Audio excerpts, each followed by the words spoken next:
momento da série de Fallout em que a personagem fala da regra dourada do lugar onde ela foi criada. Essa regra seria: faça com os outros apenas o que você gostaria que fizessem com você, mas não é muito esse ponto aqui. O que importa aqui é que o personagem que tá interagindo com ela responde que no lugar que eles estão agora, a regra principal não é essa. A única regra que importa é: você vai ser tirado do caminho por besteira toda vez. Ou seja, o tempo todo alguma bobagem vai fazer você desviar do seu caminho. E eu citar esse diálogo logo no começo de um vídeo sobre a primeira temporada de Fallout poderia muito bem ser um argumento pra criticar uma série que se perde o tempo todo, que nunca engata, que nunca consegue encontrar o seu rumo e não chega a lugar nenhum. Mas na verdade eu tô citando esse momento pelo motivo oposto. Esse diálogo fala justamente de uma das forças da série de Fallout. E esses desvios todos são o que torna a jornada de Fallout uma experiência que traz o melhor da sensação de jogar um videogame de mundo aberto. Oiê, tudo bom? Eu sou a Mikan, Mika com 3 N's no final, e hoje eu vou falar de Fallout. Falar de Fallout é engraçado, né? Hoje eu vou Fallout de Fallout. Essa série do Prime Video que foi lançada no início de abril e, no momento que eu tô gravando esse vídeo, ela já foi renovada pra segunda temporada. Você que tá assistindo aí, me conta se você tá animado pra uma continuação. Fallout é inspirada numa série de jogos do mesmo nome da Bethesda, que é a mesma desenvolvedora de Skyrim, por exemplo. E os jogos de Fallout existem há bastante tempo, os primeiros foram publicados ali nos anos 90, mas a franquia existe até hoje, apesar de não terem saído muitos jogos recentes na franquia principal. Eu jogava aquele Fallout Shelter, que é o jogo de celular, sabe? Que você tem que criar o seu próprio vault ali e tal, era bem legal, mas faz tempo que eu não jogo também. Eu já vou falar aqui minhas impressões sobre a série, mas tem uma informação contextual que eu acho bem bacana, que é que a série do Prime Video, ou seja, a adaptação pra TV, fez com que rolasse um surto de procura pelos jogos de Fallout, pra quem queria conhecer mais esse universo. Então teve até uma notícia que saiu um pouco antes de eu gravar, que falava que do nada Fallout 4 se tornou o jogo mais vendido da Europa, mesmo sendo um jogo que saiu há muitos anos. E eu vi também uma thread falando sobre como os jogadores de Fallout 76, que é um jogo online, estavam se preparando pra receber os novatos, sabe? Então eles estavam orientando, dando itens de presente, coisas assim, pra receber bem a galera que chegou agora por conta da série. Eu achei isso muito legal, eu adoro quando uma adaptação faz com que as pessoas tenham essa vontade de conhecer o material original, e faz sentido essa procura toda por esse universo, isso é muito compreensível, afinal a primeira temporada é muito boa. Eu não sei se vocês concordam comigo, mas eu já ouso dizer que essa é uma das melhores estreias de séries que a gente teve no ano. E também acho que entra numa lista das melhores adaptações de videogame que a gente tem até hoje. Felizmente parece que a gente tá nessa tendência de ter boas adaptações de franquias de videogame. É uma coisa que antigamente era muito rara, mas ultimamente a gente tem exemplos muito bacanas. Um que veio na minha cabeça muito rapidamente é o da série de The Last of Us, por exemplo, que eu cobri aqui no canal, se vocês quiserem ver. Teve o filme do Mario, o filme de Detetive Pikachu, e essas obras, cada uma à sua maneira, conseguiram fazer coisas bem bacanas com o universo que elas adaptaram. Lógico que a gente tem exemplos ruins também, mas antigamente a gente tinha só exemplos ruins, agora a gente tem exemplos bons também. E eu acho que Fallout já chega entre as melhores adaptações, pelo menos nessa primeira temporada. É uma série que não só faz uma adaptação dos jogos, mas também é interessante, é divertida, dá vontade de assistir. Ela tem uma trama envolvente, apresenta pra gente esse mundo pós-apocalíptico com personagens bem carismáticos e principalmente joga um monte de mistério assim na nossa frente pra gente ficar curioso e querer ver o próximo episódio. E eles têm bastante sucesso nisso. Tudo isso com uma estética retrofuturista delicinha que traz vários elementos visuais marcantes dos jogos. E isso tudo sem medo de parecer ridícula, né? Pelo contrário, ela abraça as cores, as ilustrações fofinhas e amigáveis, o mascote e até a ingenuidade de alguns personagens. E aí contrasta isso com a realidade daquele mundo, que virou uma espécie de velho oeste radioativo, sabe? Aliás, essa vibe de faroeste faz ainda mais sentido quando você para pra pensar que Fallout foi feita pelos showrunners Lisa Joy e Jonathan Nolan, que sim, são o mesmo casal responsável por Westworld. Vocês que acompanham o canal sabem que eu amo as primeiras temporadas de Westworld, inclusive eu tenho vários vídeos sobre isso que eu vou deixar linkados aqui, mas eu queria saber se vocês acham que eles vão conseguir replicar esse sucesso inicial de Westworld com Fallout, ou se eles já superaram, pode ser, comenta aí. Eu vou mencionar algumas dessas semelhanças e diferenças em relação a Westworld, e também vou falar aqui nesse vídeo as minhas impressões de Fallout, o que eu achei dessa série, e tudo isso num vídeo sem spoilers, então se você ainda não viu Fallout, não se preocupa, tá safe aqui, pode vir. E se você, assim como os fãs da Europa daquela notícia, ficou com vontade de conhecer mais esse universo depois de ter visto Fallout ou depois de ter visto esse vídeo, quiser jogar os jogos e tal, eu deixei aqui na descrição uma lista de compras relacionadas a Fallout, então tem jogos, produtos relacionados a esse universo. Esse vídeo aqui não é uma publi, mas qualquer compra que é feita a partir desses links gera uma pequena comissão em então acaba ajudando o canal e você não gasta nada a mais com isso. Então, se você já estava pensando em fazer qualquer compra, eu agradeço se você puder usar o meu link. Agora, bora falar mais dessa série.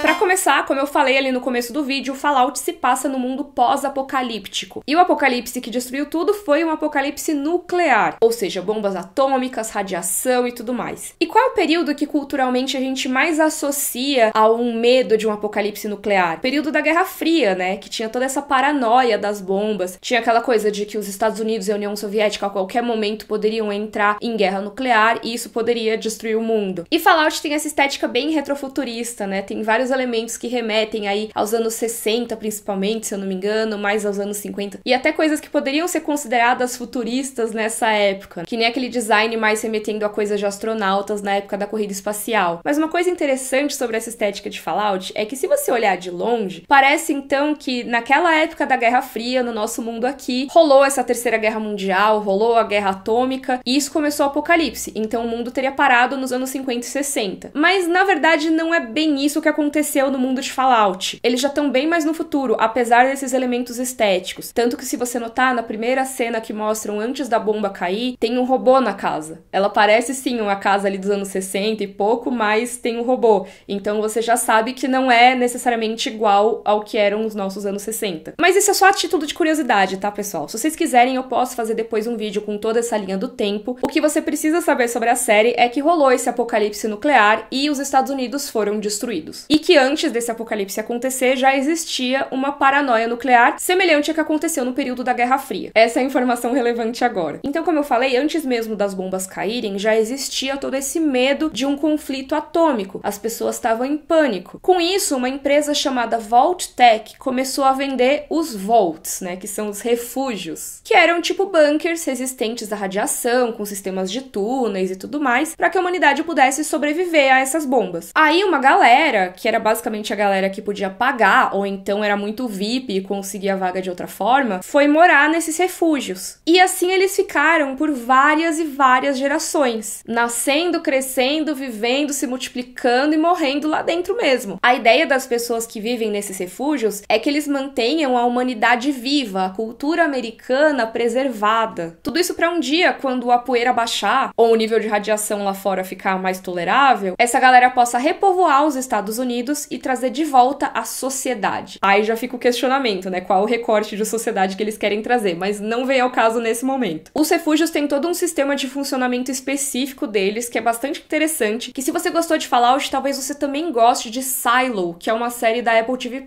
Ela tem uma premissa mais ou menos parecida, também tem vários mistérios, eu gostei bastante, e tem um vídeo sobre ela, se vocês quiserem, vou deixar aqui na descrição pra vocês verem depois desse. Se tiver alguém aí assistindo que já viu as duas séries, eu queria que me contasse aqui nos comentários o que você achou, se você acha legal a comparação entre as duas, qual que você achou mais legal. Mas voltando aqui pra Fallout, a gente começa a série justamente acompanhando como é a vida de uma habitante de um refúgio, a Lucy. Ela passou a vida toda no refúgio 33, porque são vários refúgios, tá? Não é um só. E lá no refúgio 33, apesar de ter um problema ou outro, ela tem uma vida bem tranquila até. Eles têm regras super certinhas, são ensinados a ser gentis uns com os outros, tudo acontece ali em paz e harmonia. Até que a Nação do Fogo atacou. Não, pera, outra série.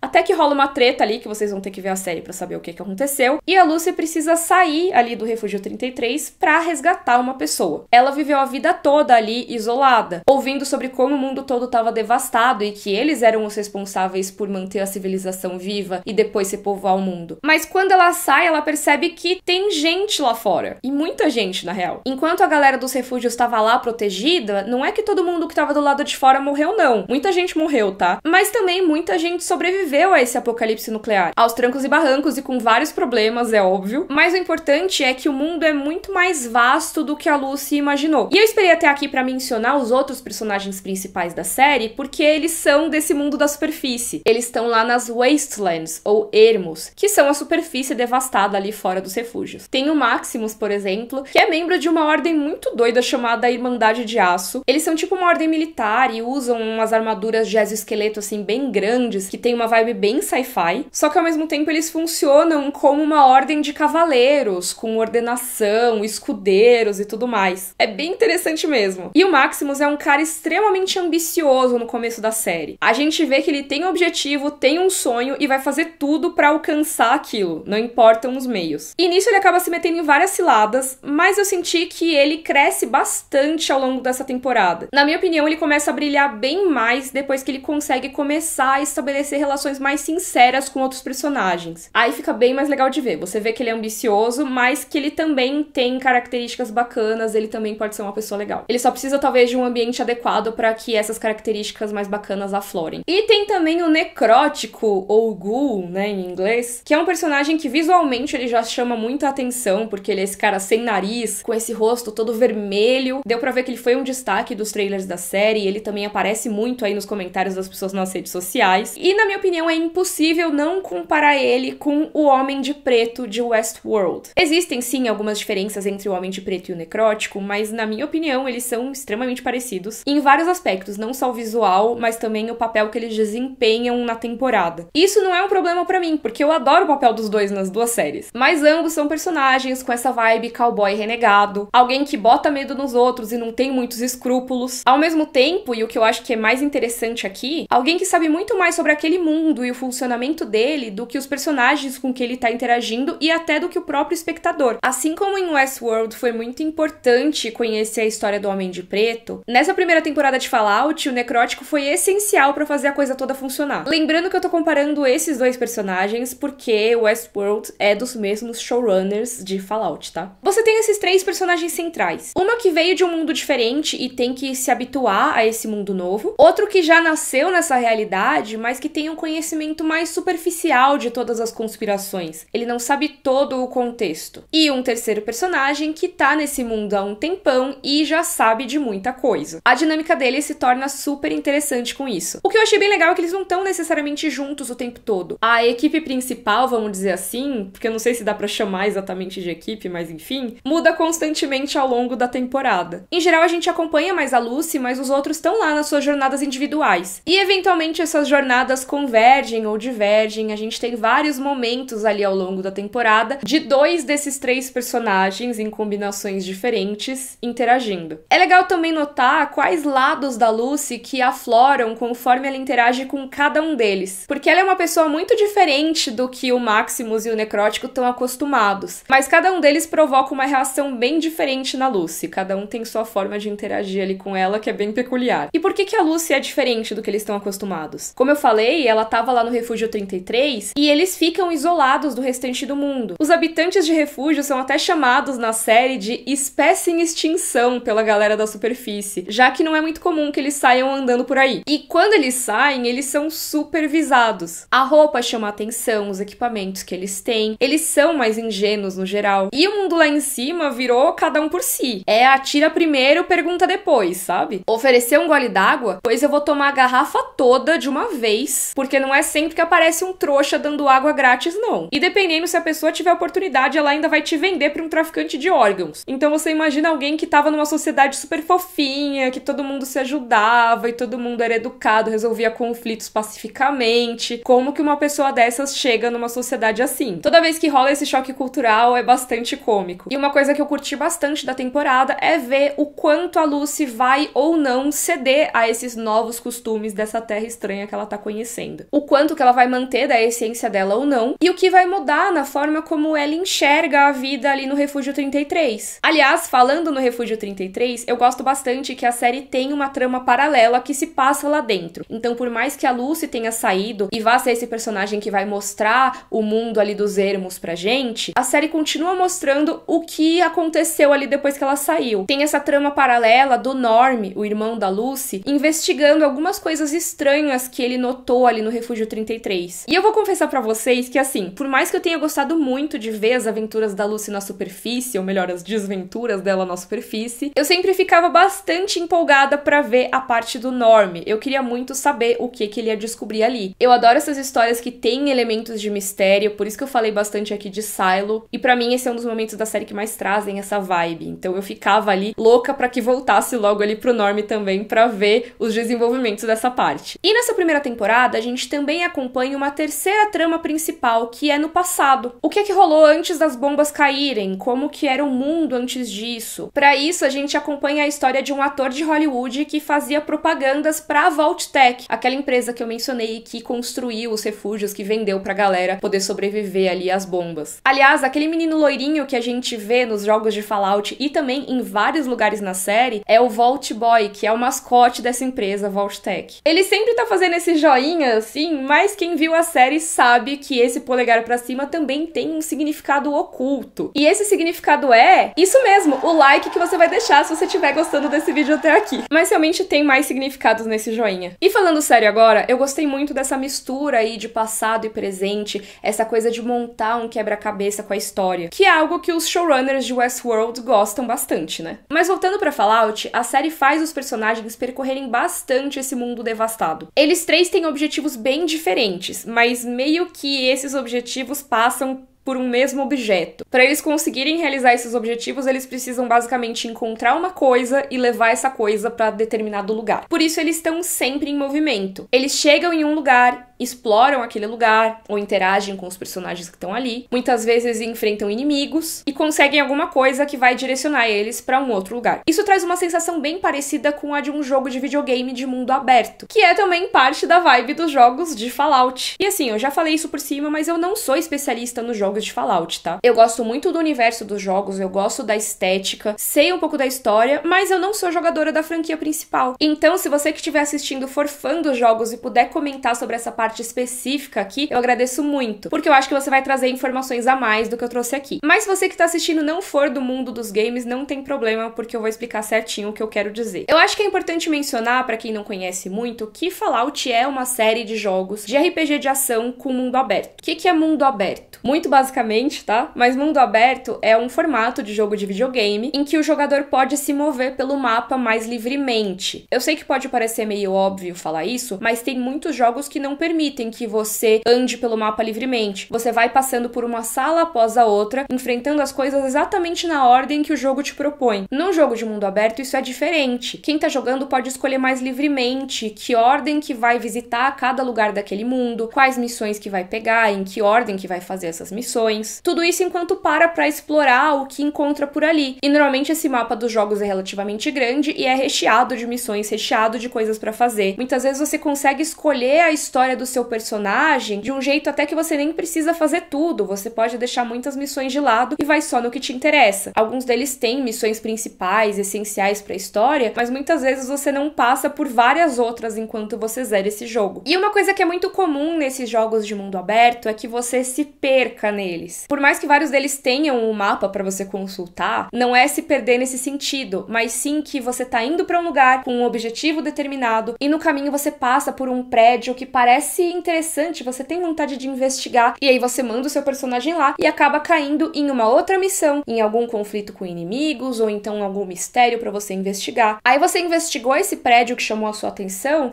mas nesse prédio você recebe uma missão que fala pra você ir num outro canto do mapa pra encontrar determinado personagem. Então você vai pra esse outro canto do mapa, mas no caminho você encontra um outro lugar que é interessante e você gostaria de explorar. Ou seja, você pode ter jogado horas, às vezes até dias, e você não fez aquele objetivo inicial, porque você fez várias outras coisas no caminho. Várias coisas chamaram a sua atenção ou então se desdobraram em outras missões para que você fizesse. Por isso que na série de Fallout, o Necrótico diz que a regra em curso ali nos ermos é que você vai ser obrigado a desviar do seu caminho por bobagem toda vez. Ele tá falando pra gente da própria natureza desse tipo de jogo. É muito difícil se manter na história principal quando você tem todo esse mundo pra explorar. Você tem muitas das chamadas side quests, ou missões paralelas, que te desviam da rota principal. Essa é justamente a minha situação atual jogando Baldur's Gate 3, que por mais que não seja um jogo de mundo aberto tradicional, assim, como a gente imagina normalmente, ele tem mapas bem grandes, recheados de coisas que você pode fazer meio na ordem que você quiser. E eu simplesmente não consigo avançar a história. Eu tô no terceiro ato do jogo já faz umas 60 horas, pelo menos. Porque o tempo todo aparece alguma quest interessante, eu tô indo pra um lugar e aí eu encontro um prédio que eu quero explorar, e aí esse prédio tem um porão, e aí esse porão vai pro esgoto, e aí no esgoto tem um monte de túneis e eu vou parar em outro lugar, e quando eu vejo eu comecei umas outras 10 quests e não fiz a primeira que eu tava querendo. E se você tá ouvindo isso e nunca jogou um jogo desse tipo, talvez pareça algo ruim, né? Mas não, na verdade é muito legal, porque o bacana desse tipo de jogo é a exploração. Então você se perder e se desviar do trajeto faz parte da experiência. E na série de Fallout eu sinto que os personagens se encaixam muito nessa sensação que a gente tem como jogador. Como eu falei, tem vários momentos em que as histórias se encontram ou que os personagens acabam se separando. Eles se espalham por esse mundo geograficamente mesmo, cada um tá num lugar, de acordo com os objetivos mais urgentes naquele momento. Tem as missões principais, os objetivos principais, e tem também as side quests que eles fazem, as tais das missões paralelas. Por exemplo, tem uma hora que um personagem precisa passar em uma loja, ou outro precisa consertar a armadura. E às vezes uma missão acaba levando a outra missão. Aí quando você vê, você já desviou faz tempo do seu objetivo principal. E você, no caso, é esse personagem que tá na posição de jogador. E nesse aspecto, o Necrótico é muito interessante. Porque ele já é alguém mais habituado a esse mundo. Ele já é um jogador mais experiente. Ele já sabe quais lugares do mapa vale a pena visitar, como proceder em determinadas situações. Ele não tem muita paciência pra quem tá começando e nem quer dar muita trela pras interações que não tem a ver com o objetivo dele naquele momento. Daria pra dizer que ele tá rushando o jogo. Ele tá querendo chegar muito rápido no objetivo sem ficar parando pelo caminho. E eu acho que essa coisa toda do Necrótico como esse jogador mais experiente, sem paciência, é mais uma semelhança interessante dele com o Homem de Preto de Westworld. Mas enfim, essa fala dele sobre a regra de que você é desviado do caminho o tempo todo é uma referência aos videogames, sim, mas também à série de Fallout, que lembra um videogame não só nesses desvios nas rotas e tudo mais, mas em vários outros momentos. Por exemplo, tem alguns momentos de exploração na série que me lembraram demais a sensação de explorar locais-chave em jogos de mundo aberto. Uma cena que eu achei incrível, não sei se vocês concordam comigo, é quando o Maximus tá andando em uma sala que ele não conhece, num prédio que ele não conhece, ou seja, eles já estão explorando ali o mundo. E nessa sala, a luz que tá lá em cima, ela tá oscilando. Isso faz parecer que a luz tá indicando um caminho ali pro fim do corredor. O resto da sala tá escuro e no fim do corredor tem uma portinha que também tá iluminada. Onde é o lugar pro qual a gente que tá assistindo gostaria que o personagem fosse lá e explorasse? Responde aqui nos comentários o que você acha. Mas eu acredito que, se a gente estivesse controlando esse personagem, a gente provavelmente ia seguir pra aquela porta, né? Ou pelo menos seria o lugar que a gente ia bater o olho e pensar, tá, o nosso objetivo é ali. Talvez, se você for um jogador mais experiente, você queira explorar as outras coisas antes de ir pra porta que você sabe que deve ser seu objetivo final. Mas, de qualquer forma, você se sente direcionado àquela porta. E, obviamente, essa técnica existe em outros formatos audiovisual, inclusive na TV, mas isso também é game design. É o design de fases, de ambientes de um jogo de videogame para sugerir ou direcionar essa experiência do jogador. Essa cena, inclusive, tem mais um contexto muito legal de design, fala justamente sobre essa coisa de direcionar o olhar e tal, mas eu acho que é bacana vocês verem o episódio completo, eu não quero spoiler aqui. Mas enfim, esse momento não só faz total sentido dentro do contexto daquele episódio, como dá essa sensação de que a gente tá acompanhando um jogo sendo jogado. A gente tá acompanhando os personagens como se eles fossem os exploradores nesse jogo, ou até em certos momentos, e aí também um pouco menos, como se a gente estivesse jogando a história deles. Tem momentos, por exemplo, quando um personagem atira uma arma, que ela tem um efeito sonoro muito específico e muito satisfatório também. Por mais que eu não tenha o menor interesse em armas na vida real, num jogo de videogame, as armas são feitas para ter esse feedback quando você atira. Tem um som, tem às vezes um feedback tátil no seu controle, e obviamente a série não consegue trazer um feedback tátil, mas tem esse som quando cada tiro desses é disparado, que faz com que a cena fique muito mais imersiva, por mais que não seja necessariamente realista, mas é mais um momento em que você tá quase que vivenciando um combate como se fosse lá dentro do jogo. E por mais que eu tenha falado tanto desses momentos, eu não acho que isso é feito de forma exagerada dentro da série. Não acho que seja daquelas séries que só se você for fã dos jogos você vai entender, só se você for fã dos jogos você vai se identificar. Pelo contrário, como eu falei, eu não sou uma grande jogadora de Fallout. E apesar da série ter sim várias referências aos jogos, tipo chamar o cachorro de Dog Meat, por exemplo, mas não é que eles ficam falando o tempo todo na série sobre aquilo ser uma referência, eles não ficam esfregando isso na cara do público. Não é tudo que tem essa vibe videogame. Tirando essa fala do Necrótico, eles praticamente nem falam, nem mencionam esse assunto. E mesmo a fala do Necrótico não precisa necessariamente ser interpretada dentro do contexto contexto gamer. Eu que escolhi essa interpretação. Não sei se vocês concordam com essa abordagem, mas é que eu achei que esses desvios e essa exploração, além de todos os elementos que deixam as cenas mais imersivas, como se você estivesse dentro de um ambiente que você quer explorar, isso tudo enriquece Fallout como série. Ela não é um jogo, obviamente, mas ela conseguiu trazer algumas das melhores coisas que